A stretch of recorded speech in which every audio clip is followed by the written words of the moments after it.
glaucoma é a segunda maior causa de cegueira no mundo e o número de glaucomatosos vem crescendo rapidamente. Não resta dúvida, então, que temos que tomar cuidado com essa doença. Mas o que é exatamente o glaucoma? Para entendê-lo, temos que entender o funcionamento do olho. Muito rapidamente, a luz entra no olho, as ondas luminosas são transformadas em impulsos eletroquímicos, estes impulsos são levados pelo nervo óptico até o cérebro e o cérebro processa a informação.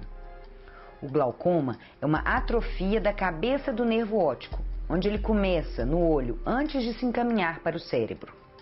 O nervo óptico se atrofia e sofre escavações pela perda do tecido nervoso. E, sem nervo óptico, não tem visão.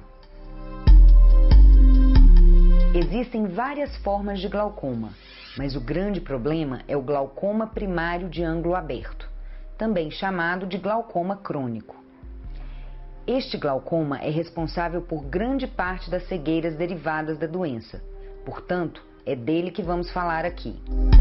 Lá pela casa dos 40 anos, o glaucoma atinge 1,96% da população branca e de 5 a 8% da população negra.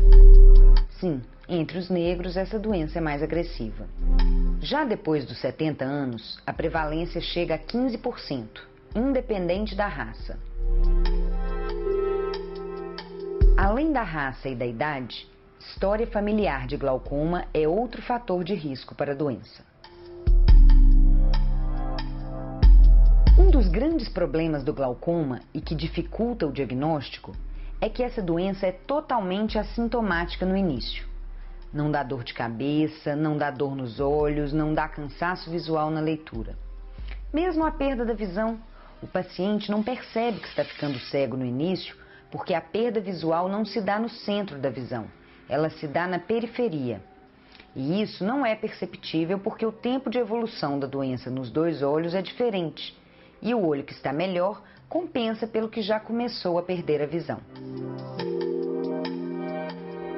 Quando os sintomas começam a aparecer, dores de cabeça, sinais de piora da visão, a doença já avançou bastante. E a cegueira causada pelo glaucoma é progressiva e irreversível. Portanto, é fundamental fazer o diagnóstico precoce da doença. E só o oftalmologista está capacitado para isso. Mas como se faz esse diagnóstico? A tecnologia moderna ainda não criou uma máquina que detecte o glaucoma. Não existe um glaucomatoscópio. O diagnóstico depende de alguns aparelhos de exames simples, que são a medida da pressão intraocular e os exames de fundo de olho e de campo visual. Mas o diagnóstico depende, sobretudo, do conhecimento do especialista. Ah, e um cuidado especial.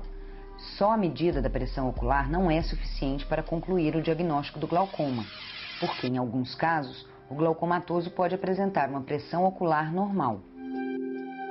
Uma vez diagnosticada a doença, o tratamento consiste em baixar a pressão intraocular. E é preciso seguir o tratamento corretamente, porque isso é a única coisa que podemos fazer para impedir a cegueira ou retardar sua evolução. O tratamento pode ser feito através de medicação ou, em último caso, de cirurgia. O Conselho Brasileiro de Oftalmologia calcula que existam hoje no país 1.100.000 glaucomatosos. E em 2020, esse número deve saltar para 1.450.000. Muitos destes pacientes não são diagnosticados com a doença e não sabem que estão ficando irremediavelmente cegos.